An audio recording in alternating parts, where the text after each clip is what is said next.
저는 지방에 있는 한 중소기업에 다니고 있습니다. 2년 전에 결혼을 했고 올해 26입니다. 아내와 약 3년을 연애하다가 결혼했기 때문인지 신혼의 신비함이나 그런 것은 없었고 아내가 임신을 해서 입덧을 너무 심하게 하였습니다. 입덧 때문에 음식을 제대로 먹지 못해 장모님이 우리 집에 들어와서 아내가 좋아하는 음식도 만들어주고 해서 입덧이 수그러들게 되었습니다. 임신과 입덧, 장모님의 입주 이런 것들 때문에 그나마 조금 있던 신혼 분위기는 완전히 사라지고 말았습니다.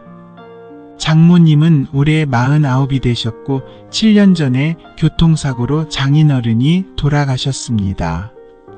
장인어른이 돌아가신 지 얼마 되지 않아 한번 재혼을 할 뻔한 사람이 있었는데 결혼하려고 이것저것 알아보니 사기꾼이었다는 것이 제 아내의 말이었습니다.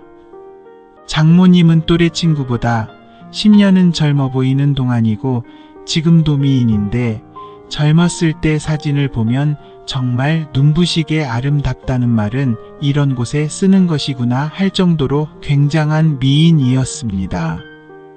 장모님이 딸의 건강을 위해 노력을 했지만 그 많은 수고가 헛되게도 아이가 유산이 되었습니다. 자신의 집으로 돌아갔던 장모님이 다시 우리 집에 오게 된 것도 아내의 자살소동 때문이었습니다. 욕실의 수건거리 밑에 앉아서 목을 메었는데 다행히 수건거리가 부러지는 바람에 기절한 상태에서 발견되었습니다. 그 사건 이후 장모님은 우리 집에 살면서 밥도 해주고 빨래도 해주십니다. 빨래는 내가 돌릴 수 있다고 쉬시라고 말하면 그것도 하지 않으면 심심하다고 하시면서 기어이 청소까지 합니다. 아내가 밥도 먹기 싫고 두 사람 다 나가라며 소리치는 날에는 장모님과 나는 집 근처에서 함께 술을 마시기도 합니다. 술을 마시면서 이런 이야기 저런 이야기를 하면서 우리는 서로를 이해하게 되었고 아픔을 나누게 되었습니다. 그러면서 나는 장모님이 좋아졌고 장모님도 나를 좋아하는 것 같았습니다. 아내의 컨디션이 좋을 때는 세 사람이 저녁을 먹으러 나가기도 하지만 아내의 난동으로 파국으로 끝이 날 때가 많았습니다.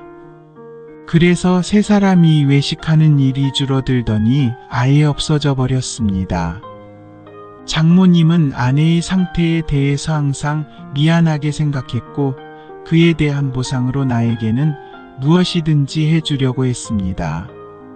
내가 좋아하는 반찬을 매일 바꾸어 만들어준다든지 내가 술 한 잔 마시러 나가자고 하면 컨디션이 아주 나쁘지 않으면 내 부탁을 들어주려고 하는 것들 말입니다. 어느 날 회사에서 술을 조금 마시고 들어온 날이었습니다. 현관으로 들어서니 장모님께서 몸에 딱 붙는 화사한 원피스를 입고 소파 밑을 청소하고 있었습니다.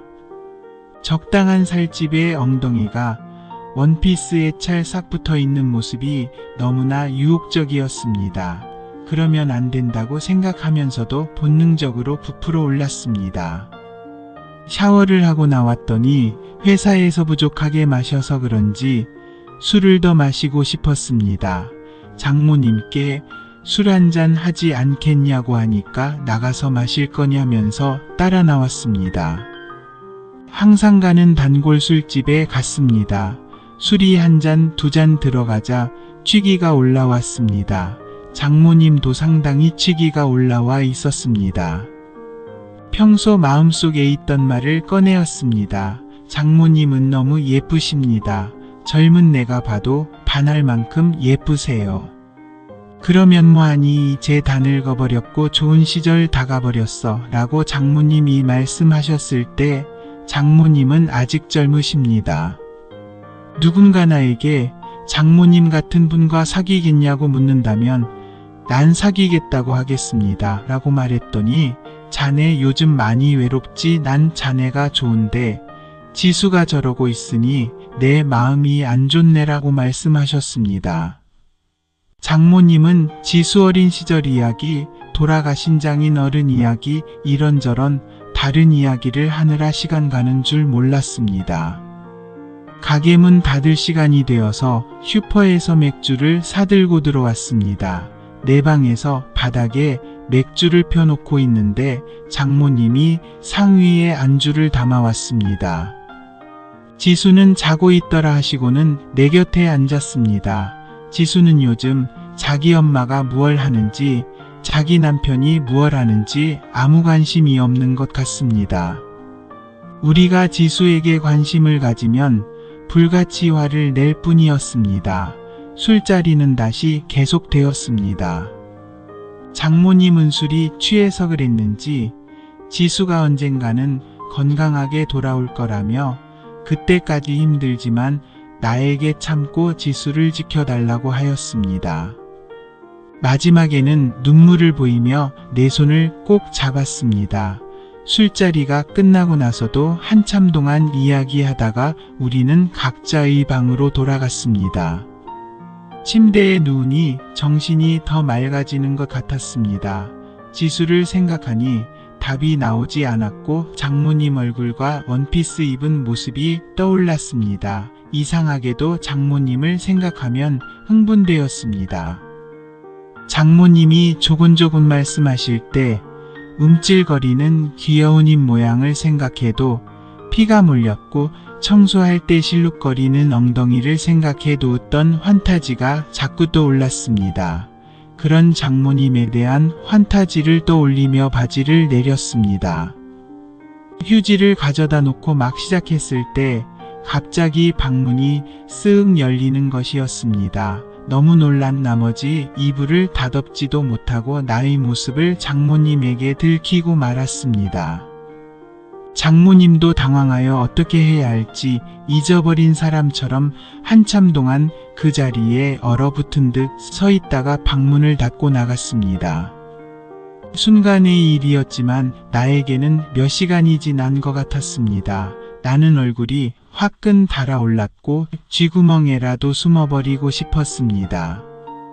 무엇보다도 내일부터 장모님의 얼굴을 어떻게 볼까, 이러한 사실을 지수에게 말할까, 그런 걱정을 하고 있는데 문이 다시 열렸습니다. 장모님이 말없이 들어왔고 내 옆에 가만히 누웠습니다. 그리고 천천히 말하였습니다. 노크도 없이 불쑥 들어와서 너무 미안하네. 자네의 사정을 모르지도 않는데 당황스럽게 해서 미안해. 밖에서 곰곰이 생각해보니 내일이 되면 우리 서로 얼굴을 보기가 부끄러워질 것 같았어. 이야기하기도 더 어려워질 것이고 오늘 일은 오늘 끝내고 잊어버리는 것이 좋을 것 같아서 이렇게 다시 들어왔어. 장모님이 나란히 누워 천정만을 바라보면서 말했습니다. 그제서야 마음이 진정되고 장모님의 옆 얼굴을 살짝 볼 수가 있었습니다. 한참 천정을 바라보면서 말이 없던 장모님이 나의 바지 속으로 손을 쑥 넣었습니다. 다시 천천히 말하였습니다. 나 때문에 망쳤으니 오늘은 내가 손으로 해줄게. 장모님이 그것을 흔들어 깨우기 시작했습니다. 정말 빨리 일어섰습니다. 장모님은 한참 동안 애를 썼습니다. 정점에 도달할 때쯤 장모님은 어떻게 그 타이밍을 아시는지 휴지를 가져다 대었습니다. 휴지에 꼼꼼히 싸서 물티슈로 그곳을 깨끗이 닦아주었습니다. 오늘로 마지막이야 하고 휴지를 들고 나갔습니다. 나가는 장모님의 등 뒤에다 대고 기어들어가는 목소리로 장모님 고맙습니다 라고 말했습니다. 그런 일이 있고 나서 장모님을 더욱 사랑하게 되었습니다. 수시로 장모님이 떠오르고 예전에는 장모님에게 이런 감정을 가지고 있다는 것에 대해 스스로 파렴치하다고 생각했지만 그런 생각이 마음속에서 완전히 사라져 버렸습니다. 그래서 그런지 아내를 대하는 태도도 부드러워졌고 장모님을 대하는 태도는 마치 연인에게 대하는 것처럼 가벼워졌습니다. 퇴근길에 폐경기 여성에게 좋다는 장모님만을 위한 선물을 사오기도 하고 장모님이 좋아하는 아귀찜을 잘한다는 가게를 일부러 찾아가서 사오기도 했습니다. 부엌에서 한참 요리를 하고 있는 장모님을 뒤에서 껴안기라도 하면 정말 티 없이 웃어주십니다.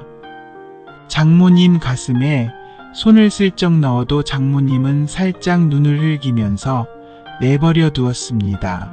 그 모습은 지수 아내가 가지지 못한 신혼의 모습이었습니다. 그러던 어느 금요일 저녁 친구와 술 한잔하고 밤늦게 귀가한 날이었습니다. 현관문을 열었는데 여느 때와 다름없었지만 뭔가 다르다는 느낌이 들었습니다. 그 느낌을 바로 알아챌 수 있었습니다. 집안의 불빛이 평소 때와는 달리 어두웠습니다. 장모님 방문을 열었습니다. 지수의 방문을 먼저 열지 않은 이유는 불안했기 때문이었습니다. 장모님은 어둠 속에서 나왔습니다. 눈이 부었고 생기가 없었습니다. 직감적으로 뭔가 나쁜 일이라고 생각했습니다. 지수는 지금 병원에 있어. 또 수면제를 먹었어. 위세척을 해서 이젠 괜찮아. 지수는 내일 퇴원할 거야. 자네에게 연락을 했지만 연락이 안 됐어. 나도 방금 돌아왔어. 약이란 약은 다 버렸는데 언제 또 사놨지. 장모님은 좀 어떠십니까? 라고 말하자 나야 괜찮아. 자네 씻어야지라고 말했습니다. 샤워를 하고 나오자 장모님은 식탁 앞에 우두커니 앉아 계셨습니다. 그런 장모님에게 다가가 어깨를 감싸 주었습니다.